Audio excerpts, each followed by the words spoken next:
بچه‌ها، امروز اومدم بهتون آموزش شاتگان شلاقی یاد بدم. اول میریم تو سیتینگ، بعدش میریم تو بیسینگ، گزینه بیار مود یا همون بتل رویال، گزینه کویک وپن سویچ رو پیدا میکنیم، میذاریمش رو آن که بتونیم راحت تر و سریعتر بین گان و نایفمون سویچ کنیم تا بتونیم شلاقی رو بزنیم.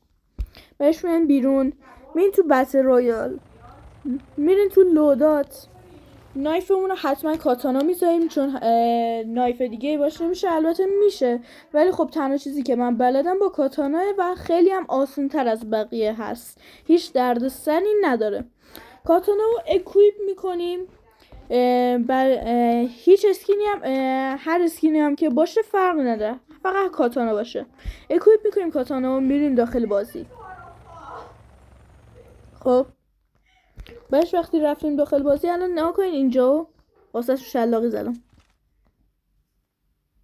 خب اول هم باید بپرید. خب بعدش وقتی پریدین، وقتی زانوی کرکترتون خم شد، نایف و گانو سری با هم میزنید و شاتگان شلاقیتون آماده است. فقط کافیه بپرید و بزنید.